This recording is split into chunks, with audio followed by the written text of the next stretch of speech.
لو أنزلنا هذا القرآن على جبل لرأيته خاشعا متصدعا من خشية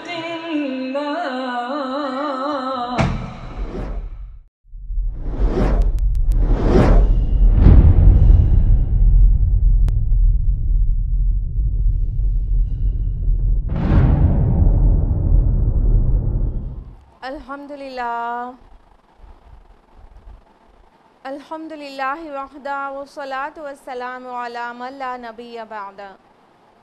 واعوذ باللہ من الشیطان الرجیم. بسم اللہ الرحمن الرحیم.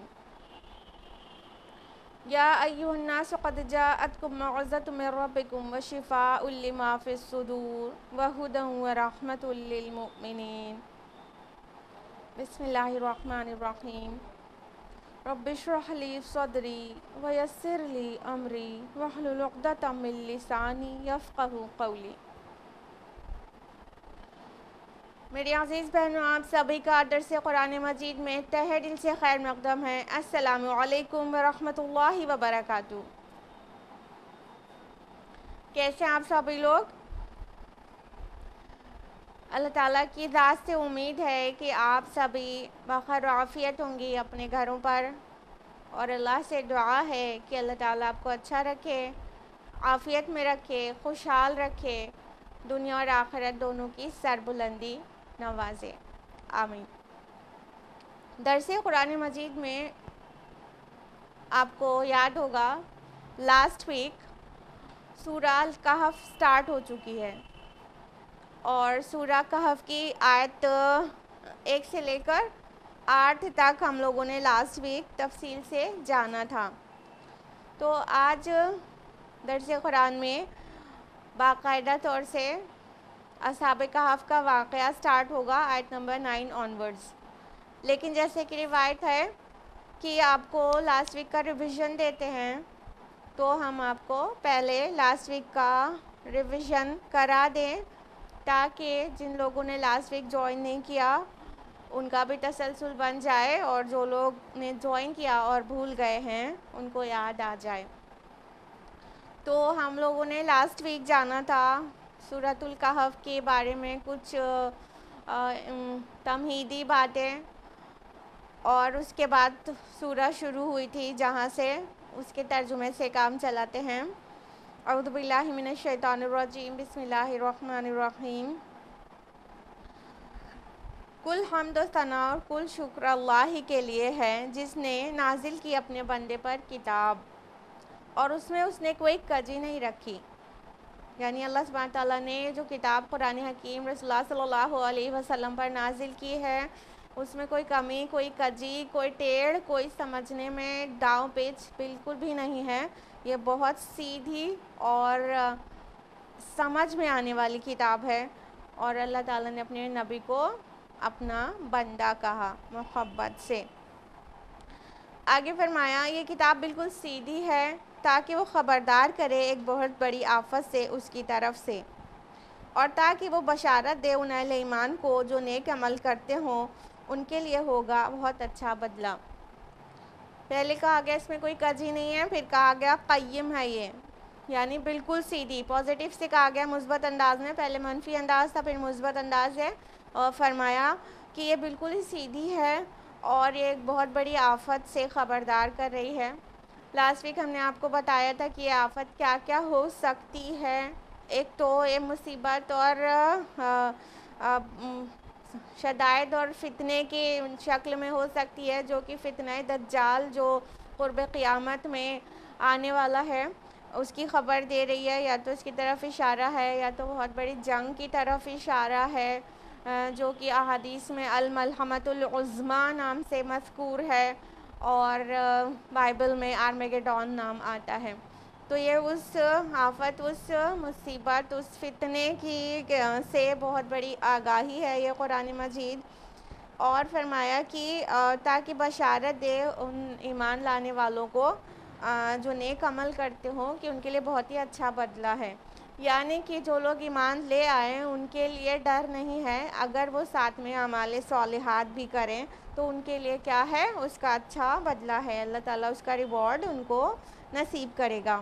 آیت نمبر 3 میں ہم لوگوں نے جانا تھا کہ وہ اس میں ہمیں رہیں گے ہمیشہ ہمیشہ، یعنی وہ جنت کی صفت بیان ہو رہی ہے کہ وہ جو جنت ہوگی وہ ابدی ٹھکانہ ہوگا مومنین کا، اور اس میں وہ کبھی نکالے اس سے نہیں جائیں گے۔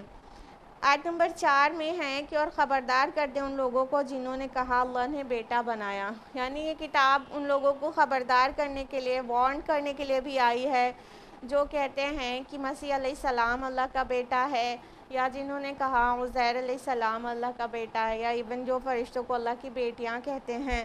تو اس طرح کے جو شرک فی ذات کر رہے ہیں ان کو خبردار کرنے کے لیے بھی یہ کتاب آئی ہے، تاکہ انہیں وارن کر دے کہ یہ اپنی حرکت سے باز آ جائیں۔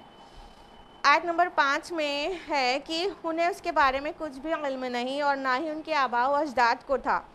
بہت بڑی بات ہے جو ان کے منہوں سے نکل رہی ہے، وہ نہیں کہتے مگر سراسر جھوٹ۔ یعنی یہ جو کہنا ہے کہ اللہ نے بیٹا جنا، یہ بہت بڑی بات ہے، بہت بھاری بات ہے، بہت ہی زیادہ گھناؤنی بات ہے، یہ شرک فی ذات ہے۔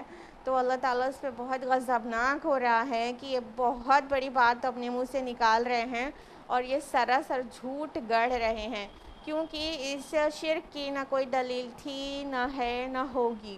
اور کہ دلیل کیا مطلب وہ کون سی اوتھینٹک ہوگی، ظاہر بات ہے جو آسمانی ہو۔ آسمانی کتابوں میں کبھی کوئی اس بات کی دلیل نہیں ہے، نہیں تھی کہ اللہ تعالیٰ ان کے ساتھ اور بھی لوگ شریک ہیں۔ آیت نمبر 6 میں ہم لوگوں نے جانا تھا تو اے نبی صلی اللہ علیہ وسلم آپ شاید اپنے آپ کو غم سے ہلاک کر لیں گے ان کے پیچھے اگر وہ ایمان نہ لائے اس بات پر۔ اس سے پتہ چلتا ہے نبی صلی اللہ علیہ وسلم کس قدر فکر مند رہتے تھے ایمان نہیں لانے والوں کے متعلق، کہ یہ ایمان نہیں لائیں گے تو کس انجام سے دو چار ہوں گے۔ وہ تکلیف رسول اللہ صلی اللہ علیہ وسلم کو اندر اندر کھائے جاتی تھی۔ تو اللہ تعالیٰ نے بہت ہی شفقت اور محبت سے فرمایا کہ اے نبی کیوں اپنے آپ کو ہلاک کیے دیتے ہیں ان کے پیچھے، اور اس بات پر سے مراد ہے اس قرآن پر ایمان نہیں لا رہے۔ آیت نمبر 7 میں ہم لوگوں نے جانا تھا یقیناً ہم نے بنا دیا ہے جو کچھ زمین پر ہے اسے اس کا بناؤ سنگار، تاکہ انہیں ہم آزمائیں کہ ان میں کون بہتر عمل کرتا ہے۔ تو اللہ تعالیٰ نے واضح کر دیا کہ یہ جو ایمان نہیں لا رہے ہیں اس میں آپ کی کوئی کوتاہی یا کمی نہیں ہے، بلکہ یہ دنیا کا جو بناؤ سنگار ہے، یہ جو گلیمر آف دا ورلڈ ہے، یہ اس کے اوپر فدا ہو گئے ہیں اور اس میں الجھ کر رہ گئے ہیں، اور یہ دنیا چاہتے ہیں، اس وجہ سے یہ حق کو پہچاننے کے بعد بھی انکار کر رہے ہیں۔ تو اللہ تعالیٰ نے فرمایا کہ یہ تو جو دنیا کا جو گلیمر ہے وہ تو ہم نے صرف اس لیے بنایا ہے تاکہ ان کو آزمائیں، یعنی انسانوں کو جو دیا گیا ہے وہ چمکیلی چیزیں دی گئی ہیں دنیا کی شکل میں۔ دنیا میں وہ سبھی کچھ ہے، مال، اولاد، نیم، فیم، منی، ایوری تھنگ۔ تو وہ سب کچھ میں اتنا کشش ہے، اتنی کشش ہے کہ اس میں بہت لوگ الجھ جاتے ہیں۔ تو یاد رکھنا چاہیے کہ یہ صرف اللہ تعالیٰ نے آزمائش کے لیے دیا ہے۔ آیت نمبر 8 میں ہم لوگوں نے جانا تھا اور یقیناً ہم بنا کر رکھ دیں گے جو کچھ اس زمین پر ہے اسے ایک چٹیل میدان، یعنی یہاں کا جو گلیمر ہے یہ سب کچھ تباہ اور برباد ہو جائے گا، نیست و نابود ہو جائے گا۔ یہاں کی زینتیں، یہاں کی رونقیں اور یہاں کے گلیمر وہ سب کچھ ختم ہو جانے والا ہے، اور زمین اپنی رونقوں کے ساتھ جو ابھی نظر آ رہی ہے وہ سب فلیٹ ہو جائے گی اور سب کچھ ختم ہو جائے گا۔ یہاں تک ہم لوگوں نے لاسٹ ویک جانا تھا۔ اب ہم لوگ آیت نمبر 9 آنورڈز تفصیل سے جانیں گے انشاءاللہ، اور یہاں سے آیت نمبر 9 سے اصحاب کہف کا واقعہ شروع ہو رہا ہے۔ اس کی اصحاب کہف جس کی مناسبت سے سورہ کا نام ہے سورۃ الکہف، یہاں سے وہ واقعہ شروع ہوتا ہے۔ اس کی تفصیلات قرآن میں کچھ اس طرح سے آئی ہے۔ اعوذ باللہ من الشیطان الرجیم، بسم اللہ الرحمن الرحیم۔ ام حسبت ان اصحاب الکہف والرقیم کانوا من آیاتنا عجبا، کیا تم سمجھتے ہو کہ غار اور رقیم والے اصحاب ہماری بہت عجیب نشانیوں میں سے تھے؟ اب اللہ تعالیٰ یہ سوال کر رہے ہیں کہ کیا اصحاب کہف کو تم بہت عجیب نشانیاں سمجھتے ہو؟ پہلی بات تو یہ ہو گئی کہ یہ ایڈریس کس سے ہے؟ ام حسبتا، آپ سمجھتے ہیں، کیا آپ سمجھتے ہیں؟ تو یہ آپ کون ہیں؟ ایک اوپینین تو یہ ہے کہ رسول اللہ صلی اللہ علیہ وسلم ہے، کہ رسول اللہ صلی اللہ علیہ وسلم سے اللہ تعالیٰ نے کہا کہ آپ سمجھتے ہیں کیا کہ غار والے اصحاب کہف جو ہے بہت عجیب نشانیاں ہیں. لیکن بیٹر اوپینین جو ہے وہ یہ ہے کہ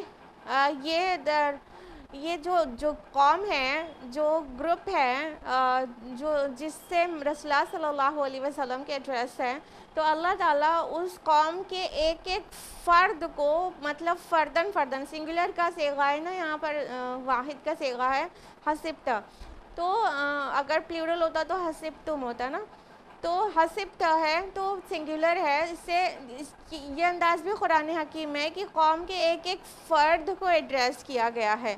تو اس انداز میں کیونکہ رسول اللہ صلی اللہ علیہ وسلم سے ایڈریس کیا جاتا، تو یہ کہنا آپ کے شایان شان نہیں تھا کہ کیا آپ اس کو بہت عجیب نشانیاں سمجھتے ہیں. یعنی رسول اللہ صلی اللہ علیہ وسلم کو تو بہت عظیم الشان سطح پر پتہ تھا کہ اللہ تعالیٰ کی کیا قدرتیں ہیں، اور اللہ تعالیٰ نے کیا اس سے پہلے بھی کیا کیا نشانیاں دکھائی ہیں، اور پورے آفاق اور انفس میں اللہ تعالیٰ کی کتنی بڑی بڑی نشانیاں موجود ہیں. تو اس میں اصحاب کہف کے متعلق کوئی ایسی بہت حیرانی والی بات نہیں ہے، یہ رسول اللہ صلی اللہ علیہ وسلم کو بہت واضح ہوگا. تو اس سے محسوس ہوتا ہے کہ یہ ایڈریس قوم کی طرف ہے، قوم سے کہا جا رہا ہے. یہاں پر کہا گیا اصحاب کہف، تو کہف مینس ہوتا ہے غار. عربی زبان میں کہف ایک کشادہ غار کو کہتے ہیں، لیکن جو اردو میں غار لفظ ہے وہ اس میں تھوڑے تنگی کا مفہوم ہے، کہ تنگ غار کو، مطلب جو کیو اندر سے بہت وائڈ نہیں ہوتی اس کو اردو زبان میں غار کہتے ہیں. لیکن عربی زبان میں کہف ایک وائڈ کیو کو کہتے ہیں، ایک کشادہ غار کو کہتے ہیں. تو بہرحال کہا گیا اصحاب الکہف یعنی غار والے، وہ لوگ جو غار میں تھے. اور وہ رقیم بھی کہا گیا، اور رقیم والے. رقیم مینس ہوتا ہے ایک تو تختی ہوتا ہے، وہ تختی جو مزاروں پر یا کسی ایسی جگہوں پر جس سے اس کی پہچان مقصود ہو لگائی جاتی ہے. تو اور رقیم یہاں پہ تختی والے بھی کہا گیا، اور رقیم اس لیے ایک تو دو اوپینینز ہیں اسکالرز کی، مفسرین کی.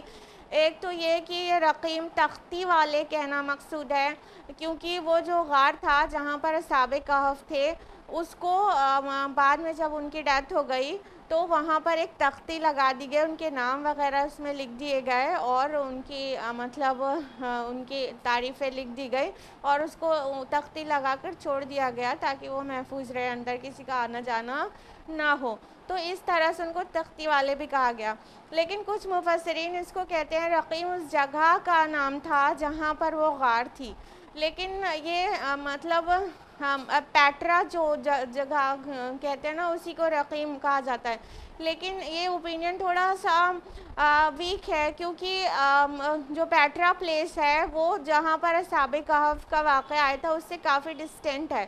تو یہ زیادہ پرومیننٹ اوپینین یہ ہے کہ یہ اصحاب الرقیم مطلب تختی والے مراد ہے، یہاں پر میننگ کے ساتھ مراد ہے، نہ کہ جگہ کا نام. تو اللہ تعالیٰ فرما رہے ہیں کہ کیا تمہارے لیے بہت عجیب نشانی تھے.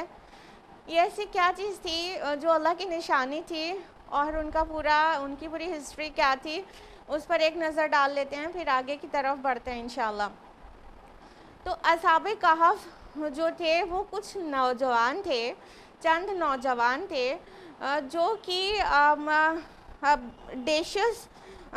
ڈیشس یعنی دقیانوس جو بادشاہ ہے اس کے عہد میں تھے. اور یہ اس وقت پورے رومن امپائر پر حکومت جو ہے ڈیشس کی تھی.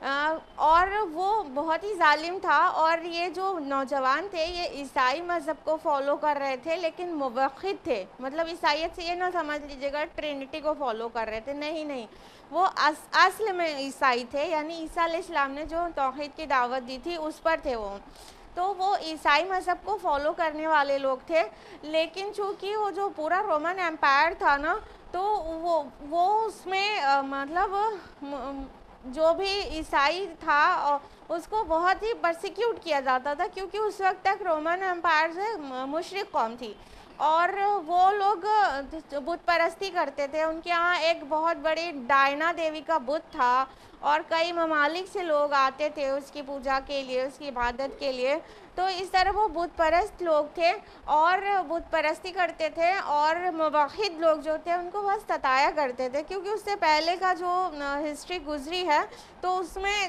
جب جنرل ٹائٹس نے 70 AD میں 70 عیسوی میں یروشلم کو جو پورا برباد کر دیا تھا اور ہیکل سلیمانی کو پورا مسمار کر دیا تھا، اور تو اس وقت وہاں پر یہودیوں کے اوپر بڑا ظلم و ستم ہوا، اور عیسائی کو وہاں سے بے دخل تو نہیں کیا گیا تھا لیکن ان پر ظلم و ستم روا رکھا گیا تھا، تو اسی طرح چلتا آ رہا تھا، اور عیسائیوں پر جو کہ اسپیشلی موحد تھے ان کے اوپر ظلم و ستم تھا، اور یہ وہ دور تھا جب کہ جو بادشاہ ہوتا تھا اسی کے ریلیجن کو فالو کیا جاتا تھا پورے عوام میں، یعنی کہ ریلیجن اور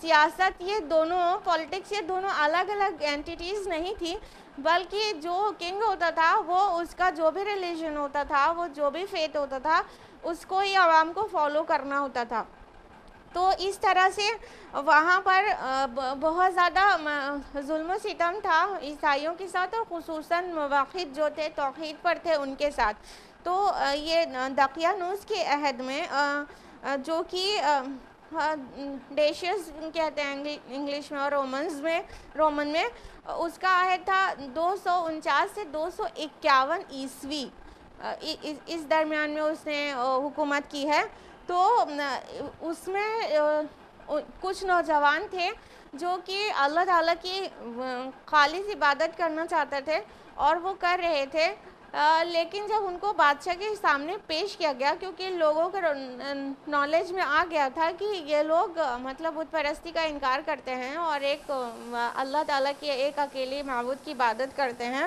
تو بادشاہ کے دربار میں ان کو پیش کیا گیا، یعنی ڈیشس کے دقیانوس کے دربار میں، تو بادشاہ نے یہ فیصلہ سنایا کہ تم لوگ اپنے جو مذہب ہے تم اس کو چھوڑ کے ان کے مذہب میں آؤ، یعنی کہ بت پرستی کرو، شرک کرنے کے لیے ان سے کہا جا رہا تھا، اور یہ فیصلہ سنایا گیا کہ اگر یہ لوگ توحید کو چھوڑ کر یہ بادشاہ کے دین میں نہیں آ جاتے تو پھر ان کو جو ہے سنسار کر دیا جائے گا یا سولی چڑھا دیا جائے گا، ان کو سزائے موت دے دی جائے گی، تو اب اس کے بعد یہ جو لوگ تھے تو وہ اپنی جان بچانے کے لیے اور توحید پر قائم رہنے کے لیے وہاں سے نکلے، اور ان لوگوں نے آپس میں طے کیا کہ ہم لوگ کسی غار میں چھپ جاتے ہیں، تو اس ایک غار میں ان لوگوں نے پناہ لے لی، کچھ نوجوان تھے اور ایک غار میں پناہ لے لی، تو اللہ سبحانہ و تعالیٰ نے اپنی رحمت سے ان پر ایک لمبی نیند طاری کر دی، ان کے کان کو تھپک دیا اور ان کو سلا دیا،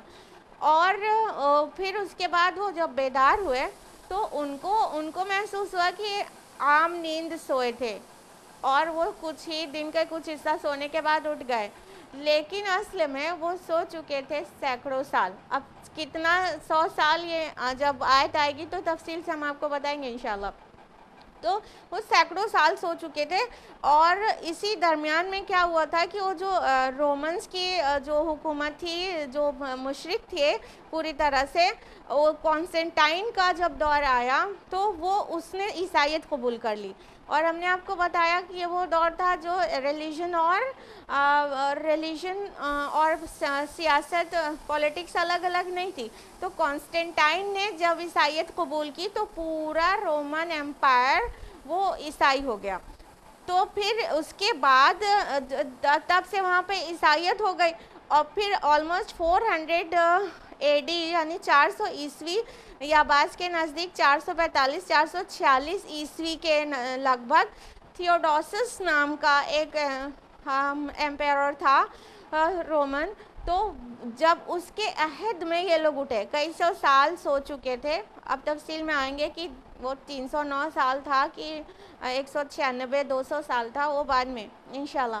تو جب یہ لوگ اٹھے تو ان لوگ وہ تھیوڈوسیس کا دور تھا، تو ان میں سے ایک کو بھیجا گیا کہ جاؤ بازار سے کچھ کھانا لے کر آؤ، تو چاندی کا سکہ دے کر. تو جب وہ گیا بازار میں تو جو وہ سینکڑوں سال پہلے کی وضاحت میں اور پرانا جو ان کا کوائن تھا وہ پرانا تھا، کیونکہ کوائن پر بادشاہ کا نام لکھا ہوتا تھا.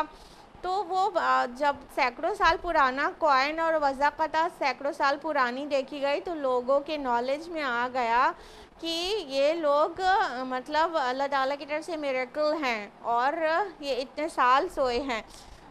تو اس طرح سے لوگوں کو پتہ چل گیا اصحاب کہف کے بارے میں. پھر وہ لوگ کہف میں پھر اسی واپس لوٹے اور پھر اللہ تعالیٰ نے ان کو پر موت طاری کر دی. یہ پورا اصحاب کہف کا جو واقعہ ہے یہ طرح طرح سے نیریٹ ہوا ہے، بہت سارے نیریشنز ہیں، بہت طرح کی روایتیں ہیں جو آپس میں تھوڑی ٹکراتی بھی ہیں، کچھ قرآن سے کمپیٹیبل ہے، کچھ قرآن سے کمپیٹیبل نہیں بھی ہے. تو یہ منہ در منہ چل رہا تھا پھر قرآن نے اس کو واضح کر دیا.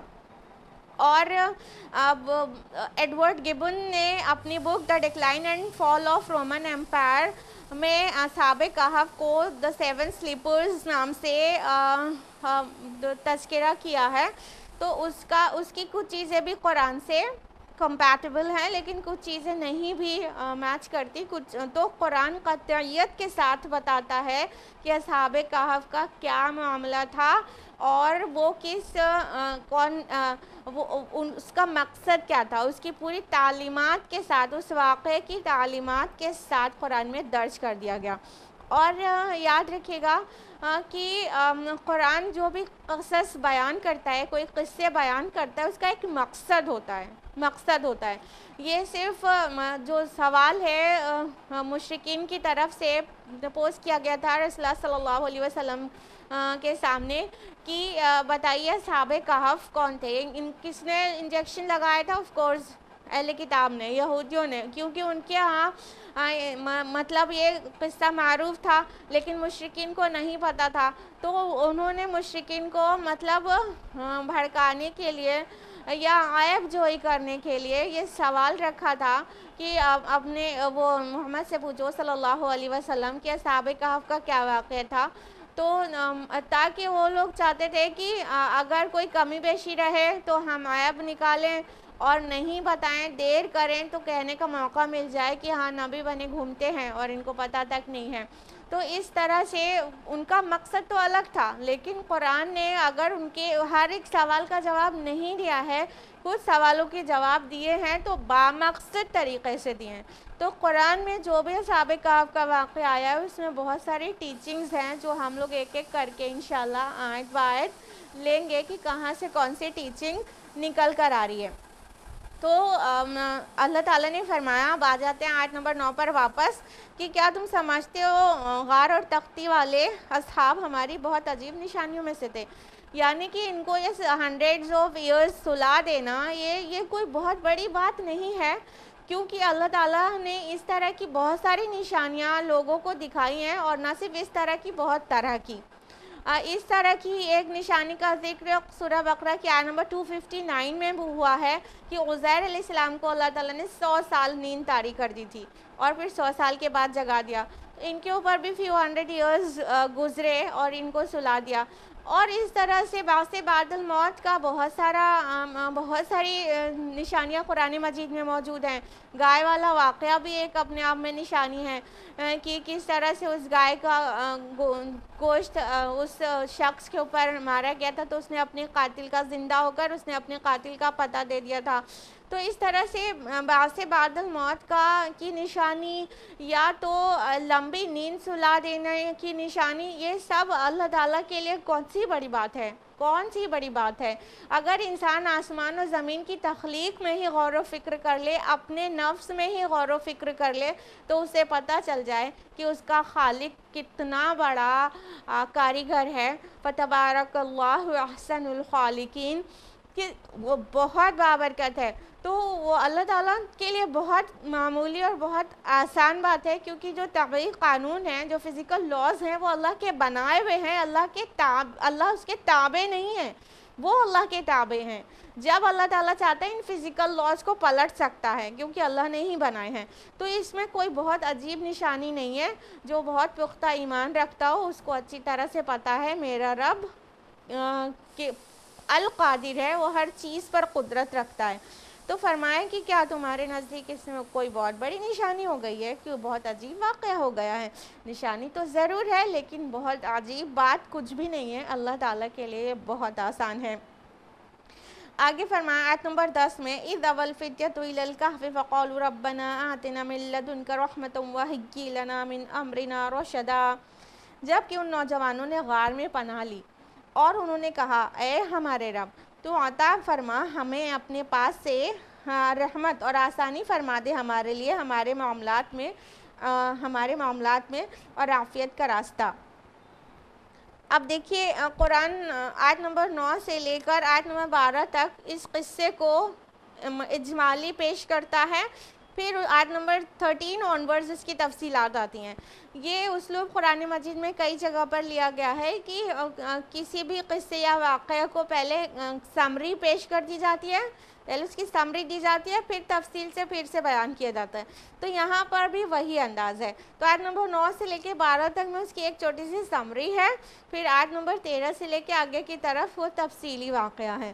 اور قرآن نے وہی چیزیں انکلیوڈ کی ہے جو بامقصد ہے اور جس سے انسانیت کو کچھ فائدہ ہو سکتا ہے، اور وہ چیزوں سے صرف نظر کیا ہے جس کی کوئی اہمیت نہیں ہے۔ آگے ہم لوگ دیکھتے جائیں گے کہ کن کن چیزوں سے اللہ تعالیٰ کہہ رہا ہے کہ اس سے آپ کا کوئی مطلب نہیں ہے یہ بحث مباحثے میں پڑھنے سے۔ بہرحال اللہ تعالیٰ نے فرمایا کہ جب ان نوجوانوں نے غار میں پناہ لی تو انہوں نے کہا کہ اے ہمارے رب، تو ہمیں عطا فرما اپنے پاس سے رحمت اور آسانی فرما دے ہمارے لیے ہمارے معاملات میں عافیت کا راستہ۔ یعنی کہ جب وہ دقیانوس کی وجہ سے ان لوگوں کو ایک غار میں پناہ لینی پڑی، کیونکہ وہ کوئی ایسے رسول بھی نہیں تھے نا کہ وہ ڈٹ کر وہاں پر دعوت پیش کرتے رہتے اور پھر اپنے پوائنٹ کو کلیئر کر پاتے، نہیں، بلکہ وہ لوگ ایک نوجوان لوگ تھے، کوئی اسکالرز بھی نہیں تھے۔ ٹھیک ہے، دھیان دیجیے گا کہ وہ چند نوجوان تھے اور ان کو اپنی جان بچانے کے لیے غار میں پناہ لینی پڑی۔ ایون رسول اللہ صلی اللہ علیہ وسلم کے اوپر بھی یہ دن آیا تھا، یعنی جو ہجرت رسول اللہ نے کی ہے تو غار ثور میں آپ صلی اللہ علیہ وسلم نے حضرت ابو بکر کے ساتھ 3 دن جو پناہ لی ہے، تو ایسا وقت رسول کے اوپر بھی آ سکتا ہے۔ تو یہ تو رسول بھی نہیں تھے۔ تو ان لوگوں نے مطلب اس کے اندر جو ٹیچنگ ہے وہ کیا ہے کہ وہ اپنی توحید سے محبت کرتے تھے، وہ اللہ تعالیٰ ہی کی عبادت کرتے تھے اور ہمیشہ کرنا چاہتے تھے۔ اور غار جیسی چیز جہاں پر جو زندگی کی کوئی آسانیوں کی چیزیں نہیں ہوتی ہیں، وہاں پر وہ لوگ اپنے آپ کو تب بھی محفوظ سمجھ کر وہاں پر پلان کیا تھا انہوں نے۔ وہ یہ نہیں سوچ رہے تھے کہ وہ غار میں کتنے دن رہ سکتے ہیں، اس کے بعد ہمیں موت آ لے گی، نہیں، بلکہ انہوں نے غار میں پناہ لی اور اللہ پر بھروسہ کیا، اپنی توحید کو بچانے کے لیے وہاں گئے، اور ساتھ میں ان کے اندر استقامت تھی اور توکل تھا۔ وہ کیا کہ ہم اپنے رب سے دعا کرتے ہیں اور وہ ہمارے معاملے میں آسانی فرما دے گا۔ تو اللہ تعالیٰ سے ہی دعا کی کہ اے ہمارے رب، ہمارے لیے ہمارے معاملات میں آسانی فرما دے اور ہمارے لیے عافیت کا راستہ نکال دے کوئی، کہ ہم مطلب اپنی توحید پر قائم رہ سکیں، اپنے ایمان پر ڈٹے رہ سکیں، ایمان پر ثابت قدم رہ سکیں اور ان کی ضروریات زندگی بھی پوری ہوتی رہے۔ آگے فرمایا فَضَرَبْنَا عَلَىٰ آذَانِهِمْ فِي الْكَهْفِ سِنِينَ عَدَدًا، تو ہم نے تھپکی دی ان کے کانوں پر غار میں کئی سال کے لیے۔ اللہ تعالیٰ نے فرمایا کہ ہم نے ان کے کان کو تھپک دیا، غار کے اندر. یہاں پہ جو فَضَرَبْنَا عَلَىٰ آذَانِهِمْ آیا ہے تو ضرب علی آذان کا مطلب ہوتا ہے محبت سے ٹھوک کر جو تھپکی دے کر سلایا جاتا ہے نا, جیسے ماں اپنے بچے کو کان تھپک کر سلا دیتی ہے, وہ آؤٹ آف لو ہوتا ہے نا, وہ اتنی محبت کرتی ہے کہ وہ اس کو بہت ہی محبت اور شفقت کے ساتھ کان تھپک کر سلاتی ہے کہ وہ اس کو نیند آ جائے. تو اللہ تعالیٰ نے یہاں پہ یہ نہیں کہا کہ وہ سو گئے, بلکہ بہت ہی پیارا اور شفقت والے الفاظ استعمال کیے, جو بعد میں ایک مثال ہی بن گیا ماں کے لیے کہ ماں کان تھپک کر سلاتی ہے. تو اللہ تعالیٰ نے فرمایا کہ ہم نے ان کے کان کو تھپک دیا, یعنی ان کو اللہ تعالیٰ نے سلا دیا اور بہت ہی محبت اور شفقت سے سلا دیا. اور پھر یہاں پر کہا گیا کہ غار میں وہ کئی سال کے لیے سوتے رہے. یہاں پہ ٹائم کا کوئی ڈسکشن نہیں ہے, جب ٹائم کا ڈسکشن آئے گا تو ہم آپ کو بتائیں گے. ابھی کہا گیا کہ کئی سال کے لیے سلا دیا, بہت سال, سینکڑوں سال. اگلی آیت نمبر 12, ثم بعثناہم لنعلم ای الحزبین احصی لما لبثوا امدا. پھر ہم نے انہیں اٹھایا کہ ہم دیکھیں کہ دو گروہوں میں سے کس کو بہتر معلوم ہے کتنا عرصہ وہ وہاں رہے تھے. اللہ تعالیٰ فرماتے ہیں کہ پھر اللہ تعالیٰ نے ان کو اٹھایا, یعنی کہ وہ جاگ گئے, وہ زندہ تھے اور وہ جاگ گئے. فرمایا کہ پھر ہم نے ان کو اٹھایا کہ دیکھیں دو گروہ, حزبین جو لفظ ہے نا, دو گروہوں میں سے کون مطلب کہ کس کو بہتر معلوم ہے کہ کتنا عرصہ رہے. اب یہ دو گروہ کون ہیں, اس میں ڈیفرنٹ اوپینینز ہیں مفسرین کی. دو گروہ میں ایک تو یہ بھی ہو سکتا ہے غار والے اور باہر والے.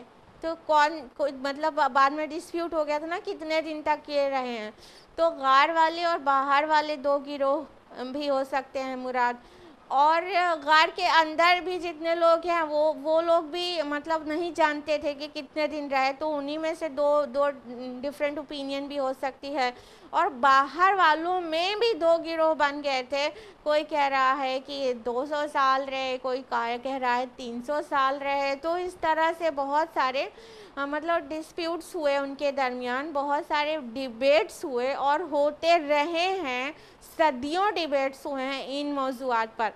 تو اللہ تعالیٰ فرما رہے کہ ان دو ہم نے جگا دیا کہ ان دو گروہوں میں سے کس کو بہتر معلوم ہے کہ وہ کتنا عرصہ رہے. یعنی اللہ تعالیٰ تو بہتر جانتا ہے, اللہ نے تو تھپک کر سلایا, اللہ نے تو انہیں اٹھایا, لیکن اللہ تعالیٰ مطلب ان لوگوں کے اوپر ظاہر کرنا چاہتا تھا کہ یہ لوگ بھی جو ہے دیکھ لیں کہ وہ کتنے سال رہے ہیں, اس میں کیا کیا باتیں کرتے ہیں, وہ ظاہر ہو جائے, وہ ظاہر میں آ جائے.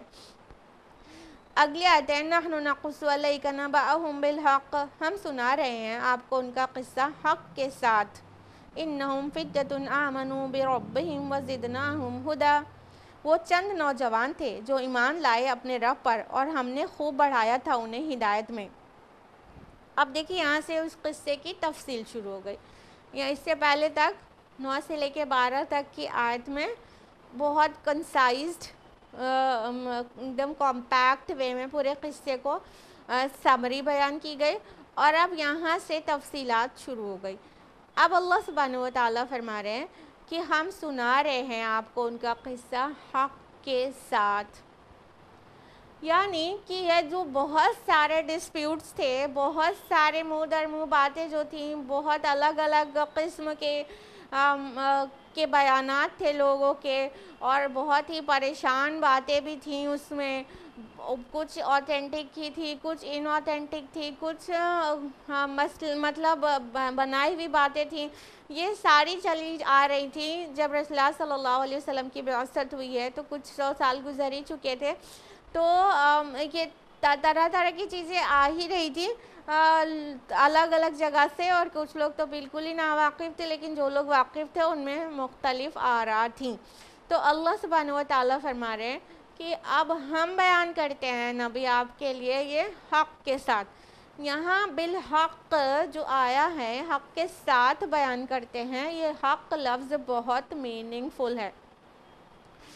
حق کا ایک معنی تو یہ ہو گیا کہ ہم بالکل صحیح ایکوریٹلی آپ کو بیان کر رہے ہیں. یہ جو کچھ کہہ رہے ہیں وہ اندھیرے میں تیر چلا رہے ہیں. جو باتیں عیسائی کہہ رہے ہیں، جو یہودی کہہ رہے ہیں، اور جو رومنس کہہ رہے ہیں، اور جو عربس کہہ رہے ہیں، وہ اندھیرے میں تیر چلا رہے ہیں. ایکوریٹلی بیان کوئی کر سکتا ہے تو وہ اے نبی ہم ہیں. اللہ تعالیٰ فرما رہے ہیں ہم آپ کو بالکل ایکوریٹلی بیان کر رہے ہیں کہ ایکچولی کیا ہوا تھا. یہاں پر حق اس معنی میں بھی آیا ہے کہ ہم بامقصد طریقے سے بیان کریں. حق میں یہ ساری میننگز ہوتی ہے اور یہ باتیں ہم آپ کو اس سے پہلے بھی بتا چکے ہیں. حق لفظ کی میننگ اس سے پہلے کے دروس میں بھی ہم نے آپ کو مینشن کی ہے.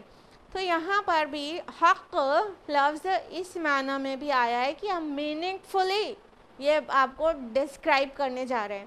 یعنی ایک پرپسفل ہے، یہ میننگ فل ہے، یہ بے مقصد نہیں ہے، یہ قصہ کہانی گویا نہیں ہے. ہم جو کچھ بیان کرنے جا رہے ہیں اس کے اندر تعلیمات ہے، اس کے اندر جو ٹیچنگز ہیں وہ امپورٹنٹ ہے.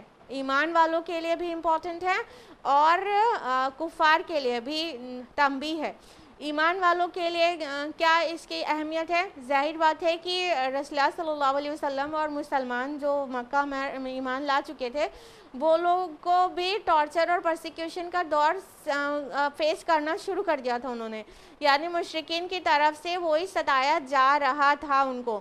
تو اللہ تعالیٰ کی طرف سے ایمان والوں کو ایک خوشخبری ہے کہ آپ لوگ پریشان نہ ہوں. اللہ تعالیٰ کی توحید پر جو بھی استقامت اختیار کرتا ہے اللہ تعالیٰ اس طرح غیب سے ان کی مدد کرتا ہے. تو آپ کو بھی آپ کا رب بے یارو مددگار نہیں چھوڑ دے گا. یہ مشرکین مکہ آپ کو کتنا بھی ستا لیں لیکن یہ آپ پر غالب نہیں آ سکتے. اللہ تعالیٰ آپ کو بے یارو مددگار نہیں چھوڑ دے گا. اللہ ہی آپ کا مولا ہے. اصحاب کہف بھی تھے، وہ بھی اللہ پر ایمان لائے تھے اور اللہ تعالیٰ کے اوپر ایمان لا کے وہ ثابت قدم تھے. تو اللہ تعالیٰ نے کیسے میریکلسلی ان کو دقیانوس سے بچا لیا، وہاں کے ظلم سے بچا لیا. تو اس طرح ایمان والوں کے لیے بہت بڑی خوشخبری والی واقعہ ہے. یعنی یہ میننگ فل ہے، پرپس فل ہے. اور کفار کے لیے بھی یہ وارننگ ہے، یہ پرپس فل ہے کہ کفار جو رسول اللہ صلی اللہ علیہ وسلم اور صحابہ کو ستا رہے تھے ان کے لیے بھی یہ تنبیہ ہے کہ تم دیکھ لو کہ ہمارے ایمان لانے والے جب اور اس پر ثابت قدم رہنے والوں کی ہم کس طرح مدد کرتے ہیں. اور وہ جیسے وہ دقیانوس کے پرسیکیوشن سے بچ گئے یا اصحاب کہف، تو ہمارے رسول پر جو اب ایمان لائے ہوئے بندے ہیں ان کی ہم اسی طرح حفاظت کریں گے اور تم کو منہ کی کھانی پڑے گی. تو یہ ان کے لیے ایک تنبیہ بھی تھی. تو یہ باقاعدہ پرپس فل ہے. حق کا معنی یہ ہے کہ صحیح بیان کر رہے ہیں، بالکل ٹھیک بیان کر رہے ہیں. اس میں کوئی کمی نہیں ہے، کوئی غلطی نہیں ہے اور کوئی شک کی گنجائش نہیں ہے. تو حق بمعنی صحیح، بالکل ٹھیک رائٹلی بھی ہے معنی اس کا کہ بالکل رائٹلی ہم آپ کو بیان کریں، کسی کمی اور نقص سے یا ملاوٹ سے پاک صحیح سے بات. اور ظاہر بات ہے کہ بھلا وہ نہ جانے جس نے ان کو اصحاب کہف کو پیدا فرمایا اور ان کو غار میں جانے کا حوصلہ دیا اور ان کو تھپک کر سلایا اور اس نے جگایا. تو بھلا وہ ذات نہ جانے. تو قرآن حکیم کا یہ عظیم احسان ہے ہمارے اور آپ کے اوپر کہ جتنی بھی روایات منتشر تھیں پہلے والی اور اس کے لیے قطعیت کے ساتھ کسی کو بھی کہنا دشوار تھا کہ کیا صحیح ہے. بہت لوگ الگ الگ بولتے ہیں. ان چیزوں کو جن چیزوں کو قرآن نے بیان کیا وہ واضح ہو گئیں کہ کیا غلط ہے کیا صحیح. یہ قرآن ہے ہی الفرقان، صحیح اور غلط میں فرق کرنے والا. فرمایا کہ ہم حق کے ساتھ یہ قصہ آپ کو بیان کر رہے ہیں. وہ چند نوجوان تھے جو ایمان لائے تھے اپنے رب پر اور ہم نے خوب بڑھایا تو انہیں ہدایت میں. یعنی کہ وہ جو نوجوان تھے، یہاں پہ نمبر کا ذکر نہیں آیا کہ کتنے تھے بلکہ اس کو آگے ڈسکریج بھی کیا گیا کہ کوئی کہیں گے 3، کوئی 5، کوئی 7، اس کو ڈسکریج بھی کیا گیا. اور یہاں پر اللہ تعالیٰ بس کہہ رہے کچھ نوجوان تھے، ٹھیک ہے، تو جو ایمان لائے تھے اللہ تعالیٰ پر، اور اللہ تعالیٰ نے ان کو ہدایت میں بہت بڑھا دیا تھا. یعنی کہ اس سے بڑی ہدایت کی بات اور کیا ہو سکتی ہے کہ اس کو استقامت بھی نصیب ہو جائے، اللہ پر ایمان بھی لائے اور اس پر استقامت بھی آ جائے. تو اللہ تعالیٰ نے ان کو ہدایت کے ساتھ ساتھ استقامت بھی نصیب کی تھی. تو یہ ہدایت میں بڑھ جانا ہی ہے، بہت بڑھ جانا ہی ہے. جس انسان کے اندر ہدایت ہو اور استقامت نہ ہو تو پھر فیوچر اس کا سیف نہیں ہے نا، کہ حق پر آ جانے کے بعد پھر مشکل وقت میں مطلب ڈگمگا جائے اور پھر پیچھے چلا جائے جہاں سے وہ لوٹا تھا. تو یہ بہت ہی افسوس اور بہت ہی دکھ کی بات ہے. تو اللہ تعالیٰ نے ان کو ایسے ایمان کے ساتھ استقامت نصیب کیا تھا، تو اللہ تعالیٰ اس کو اپنی طرف منسوب کر رہے ہیں کہ ہم نے بڑھا دیا تھا ان کو استقامت میں، ہدایت میں. اگلی آیت ہے آیت نمبر 14. وَرَبَطْنَا عَلَىٰ قُلُوبِهِمْ إِذْ قَامُوا، اور ہم نے مضبوط کر دیا ان کے دلوں کو جب وہ کھڑے ہوئے. فَقَالُوا رَبُّنَا رَبُّ السَّمَاوَاتِ وَالْأَرْضِ وَلَن نَّدْعُوَ مِن دُونِهِ إِلَٰهًا لَّقَدْ قُلْنَا إِذًا شَطَطًا. تو انہوں نے کہا کہ ہمارا رب تو وہ ہے جو آسمانوں اور زمین کا رب ہے، ہم ہرگز نہیں پکاریں گے اس کے سوا کسی اور کو معبود. اگر ہم نے ایسا کیا تب تو ہم بہت ہی غلط بات کہیں گے. تو اللہ سبحانہ تعالیٰ نے ان کو اتنا مضبوط کر دیا، ان کو اتنی ہمت اور حوصلہ دے دیا کہ جب وہ بادشاہ کے سامنے کھڑے ہوئے تو دو ٹوک انداز میں انہوں نے بول دیا کہ نہیں، ہم تو اپنے ایک اکیلے معبود کی عبادت کرتے ہیں، اور وہ ہمارا جو معبود ہے وہ آسمان اور زمین کا بھی رب ہے. اب اس میں ایک لطیف اشارہ چھپا ہوا ہے اس طرف کہ وہ جو رومن امپائر تھی پوری، تو ان کا جو دین تھا وہ بت پرستی تھی، اور ساتھ میں آسمان کا دیوتا الگ اور زمین کا دیوتا الگ ہوا کرتا تھا. تو یہاں پر ان لوگوں نے کہا کہ ہم اس رب کی عبادت کرتے ہیں جو آسمان اور زمین کا رب ہے. یعنی کہ آسمان کا دیوتا الگ اور زمین کا الگ اور بارش کا الگ اور خوشی کا الگ اور غم کا الگ، ایسا نہیں ہے، بلکہ ہم ایک اکیلے معبود کی عبادت کرتے ہیں، اور وہ خالق ہے زمین اور آسمان کا، وہ خالق ہے بارش اور منظر کا. تو یہ اللہ تعالیٰ کو کے لیے ان لوگوں نے یہ صفت بیان کی کہ جو رب ہے آسمانوں اور زمین کا، اور ہم اس کے علاوہ کسی کو نہیں پکاریں گے معبود. اگر ہم ایسا کریں تو ہم نے بہت ہی غلط بات کہہ دی. یعنی کہ ایمان ان کے اندر اتنا راسخ ہو گیا تھا کہ وہ اس بات کو کہنے سے ڈرے نہیں کہ جو سامنے والے کا دین ہے اس کی مخالفت کر رہے ہیں، اس کو غلط بتا رہے ہیں. تو اللہ تعالیٰ نے ان کو اتنا ایمان دے دیا تھا کہ انہوں نے یہ بات آسانی سے کہی کہ ہم ہرگز نہیں پکاریں گے. آپ لاکھ بھی کہیں کہ ہم اللہ کے ساتھ شرک کریں تو ہم نہیں کریں گے، اور اگر ہم ایسا کریں تو ہم نے بہت ہی غلط بات کہہ دی، بے بنیاد بات کہہ دی، بیس لیس بات کہہ دی، میننگ لیس بات کہہ دی، بلکہ ظلم عظیم کر دیا. تو ان لوگوں نے یہ بات ڈٹ کر بادشاہ کے سامنے، یعنی ڈیشیس جو بادشاہ تھا دقیانوس، اس کے سامنے ڈٹ کر یہ بات کہی کہ ہم اللہ کے علاوہ کسی کی بھی عبادت نہیں کریں گے، اور اگر ہم ایسا کریں گے تو ہم بہت ہی بڑی غلط بات کریں گے. تو وہ نہیں کرنا چاہتے تھے. اگلی آیت ہے ہؤلاء قوم اتخذوا من دونہ آلہۃ، ہماری اس قوم نے بنا لیے ہیں اس کے سوا دوسرے معبود. لولا یأتون علیہم بسلطان بین، تو کیوں نہیں پیش کرتے وہ ان کے بارے میں کوئی واضح دلیل. فمن اظلم ممن افتری علی اللہ کذبا، تو اس شخص سے بڑھ کر ظالم کون ہوگا جس نے اللہ پر جھوٹ باندھا. اب ان لوگوں نے اپنی قوم کے جو معبودان باطل تھے ان کے خلاف بات کہی، اور اتنے کریج کے ساتھ بولی، اور یہ آپس کا مطلب مکالمہ بھی ہو سکتا ہے اور بادشاہ کے سامنے کا بھی ہو سکتا ہے. کہا کہ ہماری قوم نے اللہ تعالیٰ کے علاوہ اور معبود بنا لیا ہے، تو اگر ایسا کیا ہے تو اس کی دلیل کیوں نہیں پیش کرتے. تو دیکھا آپ نے کہ مومن جو ہوتا ہے وہ ہر بات دلیل سے عمل کرتا ہے، ہر بات پر ہاں یہ نہیں ہے کہ آبا و اجداد سے جو دیکھ لیا یا بادشاہ سے جو دیکھا تو رعایا فالو کرنے لگی، ماں باپ سے دیکھا تو اولاد فالو کرنے لگی، سوسائٹی میں ہوتے ہوئے دیکھا تو ہم بھی ان کے ساتھ ہو لیے. نہیں، ایمان والا ہمیشہ پختہ دلیل پر عمل کرتا ہے.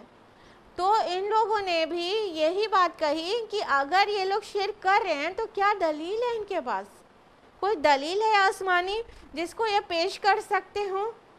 یہ سوچنے کی بات ہے، یہ سوچنے کی بات ہے کہ جو بھی عمل ہم کر رہے ہیں کیا اس کی دلیل ہے کہ وہ بے سند ہے، بے مطلب ہے، صرف اس لیے کر رہے ہیں کہ ہماری سوسائٹی میں ہوتا ہے، صرف اس لیے کر رہے ہیں کہ ہماری ماں ساس نے کیا ہے تو ہم بھی کر رہے ہیں، ہمارے والدین نے بچپن سے ہم نے ان کو یہی کرتے ہوئے پایا تو ہم بھی کر رہے ہیں. نہیں، دلیل ہونی چاہیے، دلیل وہ بھی بالکل واضح دلیل، بین واضح دلیل، کلیئر ایویڈنس ہونا چاہیے کہ یہ چیز یہ حق ہے اور یہ غلط ہے، اس کا کلیئر ایویڈنس ہونا چاہیے.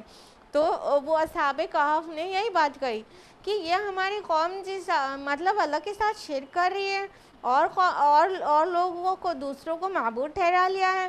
اگر یہ ایسا کر رہے ہیں تو دلیل دیں اپنی، ان کے پاس کوئی دلیل ہونی چاہیے، کوئی برہان ہونا چاہیے، کوئی مطلب سلطانی بین الفاظ آئیں، کوئی کلیئر ایویڈنس ہونا چاہیے، واضح ہونا چاہیے کہ کہاں سے، مطلب ان کا بنیاد کیا ہے یہ کرنے کی. اور فرمایا اس شخص سے بڑھ کر ظالم کون ہوگا جس نے اللہ پر جھوٹ باندھا. یہ اللہ پر سب سے بڑا جھوٹ ہے کہ اللہ تعالیٰ نے اور بھی پارٹنرز ایسوسیٹ کر رکھے ہیں. یعنی انسان اگر یہ کہے کہ اللہ تعالیٰ کے جو مطلب فرما روائی ہے اس میں اس نے چھوٹے چھوٹے گاڈز اینڈ گاڈسز بھی اپنے بنا رکھے ہیں، اپنے اختیارات ان کو چھوٹے چھوٹے دے رکھے ہیں اور سب مل کر خدائی کو چلا رہے ہیں. اگر ایسا کیا تو یہ اللہ تعالیٰ پہ سب سے بڑا جھوٹ باندھا، سب سے بڑا جھوٹ، کیونکہ اللہ تعالیٰ نے اپنی خدائی کا اختیار کسی کو دیا ہی نہیں ہے. وہ اکیلا قادر مطلق ہے اور اس کا حکم چلتا ہے، اس کی حکمت سے چلتا ہے، تو اس میں کسی کا کوئی بھی ایسوسیشن نہیں ہے. تو اللہ کے ساتھ پارٹنرز ایسوسیٹ کیے جائیں اور دیوی دیوتا یا گاڈز اینڈ گاڈسز، اسمال جی سے گاڈ صحیح، اسمال جی سے جو گاڈز اینڈ گاڈسز ہوتے ہیں تو وہ اس کا کانسیپٹ بالکل بیس لیس ہے. اور جس نے بھی ایسا کہا اس نے اللہ تعالیٰ پہ سب سے بڑا جھوٹ باندھا، کیونکہ اللہ تعالیٰ نے کبھی بھی کوئی آسمانی دلیل نازل نہیں کی ہے شرک کی، اور کوئی بھی اپنے ساتھ کسی خدائی میں کسی کو ایسوسیٹ کرنے کی کوئی دلیل نہیں دی ہے. تو اس لیے یہ سب سے بڑا جھوٹ ہے. آیت نمبر 16 میں ہے وَإِذِ اعْتَزَلْتُمُوهُمْ وَمَا يَعْبُدُونَ إِلَّا اللَّهَ فَأْوُوا إِلَى الْكَهْفِ يَنشُرْ لَكُمْ رَبُّكُم مِّن رَّحْمَتِهِ وَيُهَيِّئْ لَكُم مِّنْ أَمْرِكُم مِّرْفَقًا. اور اب جب کہ تم نے خود کو ان لوگوں سے اور جن کو وہ اللہ کے سوا پرستش کرتے ہیں ان سے علیحدہ کر لیا ہے، تو اب کسی غار میں پناہ لے لو، تمہارا رب پھیلا دے گا تمہارے لیے اپنی رحمت اور تمہارے معاملے میں تمہارے لیے سہولت کا سامان پیدا فرما دے گا. اب دیکھیے یہ جو بات آ رہی ہے یہ کس کا قول ہے؟ مطلب اصحاب کہف ایک دوسرے سے کہہ رہے ہیں، یہ یا تو پھر اللہ تعالیٰ نے ان کے دل میں یہ بات ڈالی ہے. اس میں ڈفرینس آف اوپینین ہے. بعض مفسرین کا ماننا ہے کہ مطلب اصحاب کہف کا آپس کا مکالمہ ہے. تو اس حساب سے دیکھیے کہ ان لوگوں نے آپس میں کہا کہ اب جب تم نے خود کو ان لوگوں سے اور جن کی وہ اللہ کے علاوہ پرستش کرتے ہیں، عبادت کرتے ہیں، الگ کر لیا ہے، تو اب ایسا کرو کہ آپس میں ایک دوسرے سے کہہ رہے ہیں ایسا کرو کہ غار میں پناہ لے لو.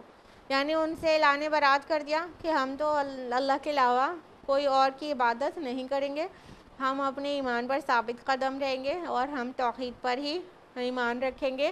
دیکھیے غور کریے گا یہ عیسائی تھے لیکن موحد عیسائی تھے. تو ان لوگ آپس میں ڈسکس کر رہے ہیں کہ اب جب ہم نے ان لوگوں سے صاف کہہ ہی دیا ہے تو اب ایسا کریں کہ تم لوگ ہم لوگ کسی غار میں پناہ لے لیں تاکہ اللہ تعالیٰ اپنی رحمت ہم پر پھیلا دے اور ہمارے لیے آسانی اور سہولت پیدا کر دے۔ تو اگر وہ یہ ان کے آپس کا مکالمہ ہے تو وہ ان کا جو ایمان ہے وہ قابل ذکر ہے کہ غار میں پناہ لینے کی بات بھی کر رہے ہیں اور اللہ پر اتنا توکل بھی ظاہر کر رہے ہیں کہ اللہ تعالیٰ ہم پر اپنی رحمت کا فیضان کر دے گا اور ہمارے لیے سامان جو ہے ضرورت زندگی کا وہ مہیا کر دے گا۔ یہاں پہ مرفقہ جو لفظ آیا ہے، مرفقہ مینس یہی ہوتا ہے ضرورت کا جو سامان ہے۔ تو غار کے اندر تو کوئی بھی ضرورت کا سامان نہیں رہتا ایکچولی، لیکن اللہ تعالیٰ کے اوپر ان کو اتنا بھروسہ تھا کہ ان کو جینے کے لیے جو بھی ریکوائرمنٹ ہے وہ سب اللہ تعالیٰ وہاں پر اپنی رحمت سے ان کو مہیا کر دے گا۔ تو اگر یہ آپس میں ڈسکس کر رہے ہیں تو بھی ان کا ایمان کس قدر پختہ تھا، یہ ٹیچنگ نکل کر آتی ہے اصحاب کہف کے واقعہ سے۔ یعنی جو مقصود ہے یہاں پر وہ یہ کہ ایسا ایمان اور ایسے استقامت تو پھر اللہ کیوں نہ مدد کرے، اور اللہ ایسوں کی ہمیشہ ہی مدد کیا کرتا ہے۔ اور وہ چاہے جو مطلب عیسیٰ علیہ السلام اور رسول اللہ صلی اللہ علیہ وسلم کی بعثت کے بیچ میں آئے ہوئے لوگ ہوں، چاہے رسول اللہ کی بعثت کے بعد کے لوگ ہوں، اور چاہے قیامت تک کوئی بھی آئے، جو بھی اپنے ایمان اور کے اوپر اتنا ثابت قدم رہتا ہے، اللہ تعالیٰ اس کی ہمیشہ ہی مدد کیا کرتا ہے۔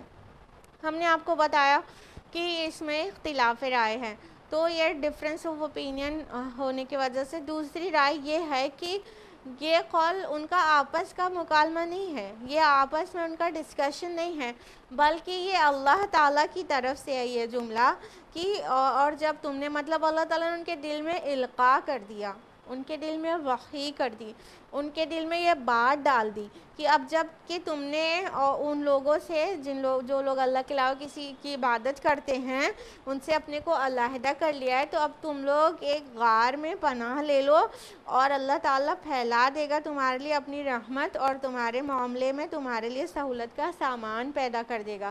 یعنی اللہ تعالیٰ یہ مطلب یہ جو دوسری اوپینین ہے وہ یہ کہ یہ اللہ تعالیٰ کا قول ہے کہ اللہ تعالیٰ نے ان کے دل میں یہ بات ڈال دی کہ تم اب غار میں پناہ لے لو اور اللہ تعالیٰ تم کو وہاں پر ساری سہولتیں مہیا کر دے گا۔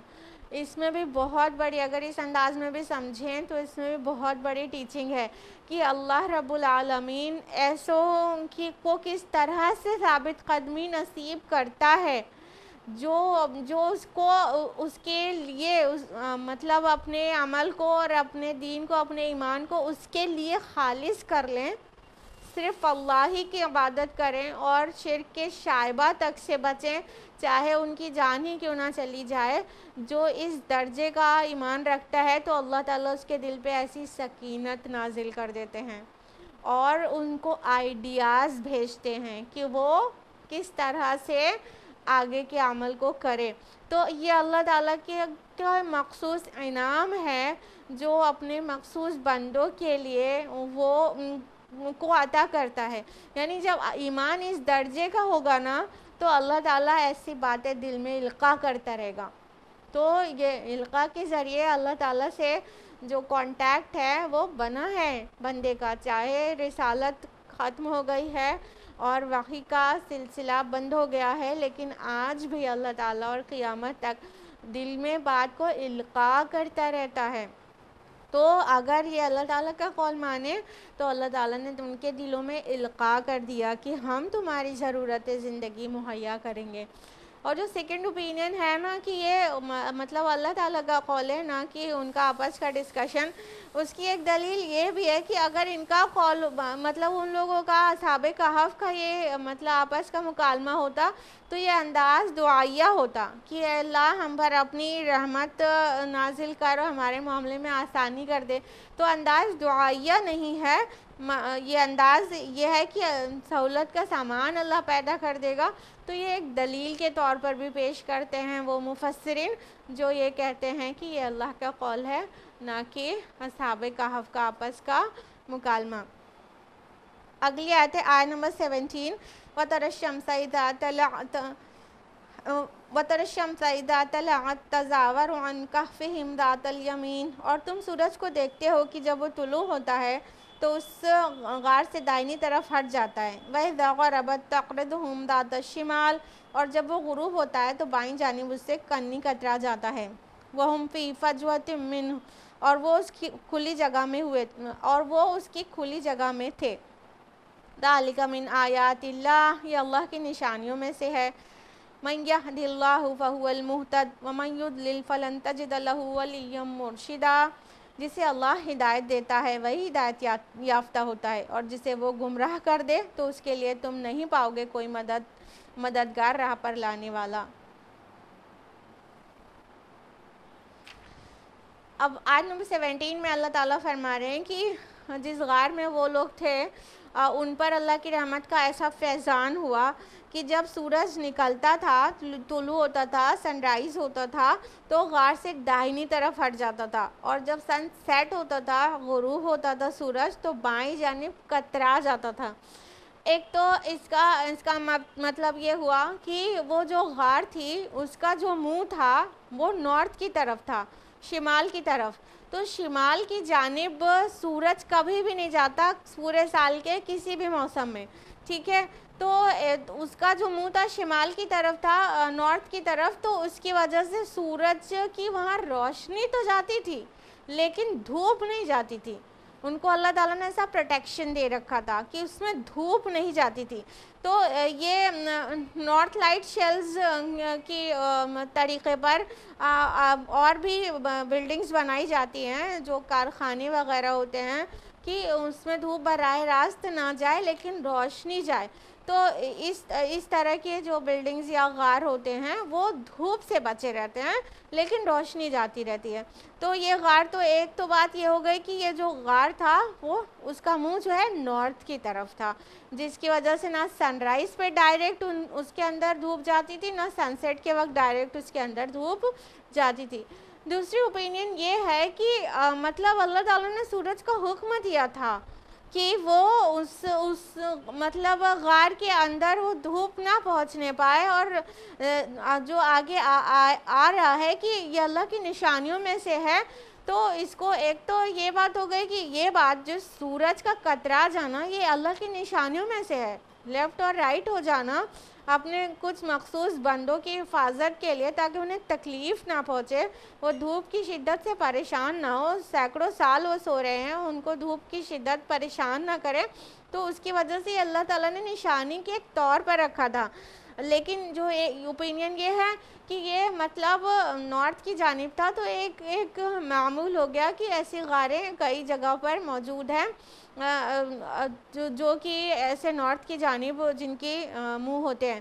تو فرمایا کہ اللہ تعالیٰ نے کہ وہ اس کی کھلی جگہ میں وہ لیٹے ہوئے تھے، مطلب وہ موجود تھے، یعنی وہ غار اندر سے کشادہ تھا، ان کو تنگی نہیں محسوس ہوتی تھی، ان کو تکلیف اور گھٹن نہیں وہاں محسوس ہوتی تھی، وہ بہت آرام سے وہاں سو رہے تھے۔ یعنی اللہ تعالیٰ نے وہ غار کی سختی کو ان کے لیے نرم کر دیا تھا اور تنگی کو ان کے لیے کشادہ کر دیا تھا، اور اللہ تعالیٰ نے اس کو نشانی بنا کے مطلب رکھ دیا۔ اور تو اگر یہ مانے کہ یہ مطلب نارتھ جانب اس کا رخ تھا تو مطلب ایک نارمل بات لگے گی، لیکن اللہ تعالیٰ جب کہہ رہے ہیں یہ اللہ کی نشانیوں میں ذالک من آیات اللہ، تو پورا واقعہ ہوگا کہ یہ پورا واقعہ ہی اللہ تعالیٰ کی طرف سے ایک بہت بڑی نشانی ہے۔ یعنی سینکڑوں سال کوئی زندہ رہے اور سوتا رہے اور جاگے نہ، اور وہ الائیو رہے، کھائے پیے بغیر وہ الائیو رہے، it is one of the miracles نا، it is one of the science of اللہ سبحانہ و تعالیٰ۔ تو یہ پوری جو بات ہے وہ اللہ کی طرف سے نشانی ہے، قصہ گوئی نہیں ہے۔ یعنی قرآن حکیم جو بیان کرتا ہے وہ اللہ تعالیٰ اپنی نشانی بیان کر رہا ہے کہ وہ بعد میں جب اٹھیں گے تو وہ نشانی کے طور پر ہوں گے کہ تم برزخی زندگی میں بھی اسی طرح تم رہو گے اور پھر اللہ کے ہاں قیامت کے دن اٹھا لیے جاؤ گے۔ تو اللہ تعالیٰ فرما رہے ہیں کہ جس کو اللہ ہدایت دے وہی ہدایت یافتہ ہوتا ہے، اور جسے اللہ تعالیٰ ہی گمراہ کر دے تو پھر کون ہے جو ہیلپ کرے اس کو ہدایت پر لانے میں۔ یعنی کہ اب ایسی نشانی دیکھنے کے بعد تو سب کو ایمان لے آنا چاہیے تھا نا، سب کو توحید پر آ جانا چاہیے تھا نا۔ جب وہ لوگ اٹھے، جب لوگوں کے نالج میں آ گیا یا اس کے بعد تک آج تک بھی آتا جا رہا ہے، تو وہ جو بھی ہے نشانی کو دیکھ رہا ہے، سن رہا ہے،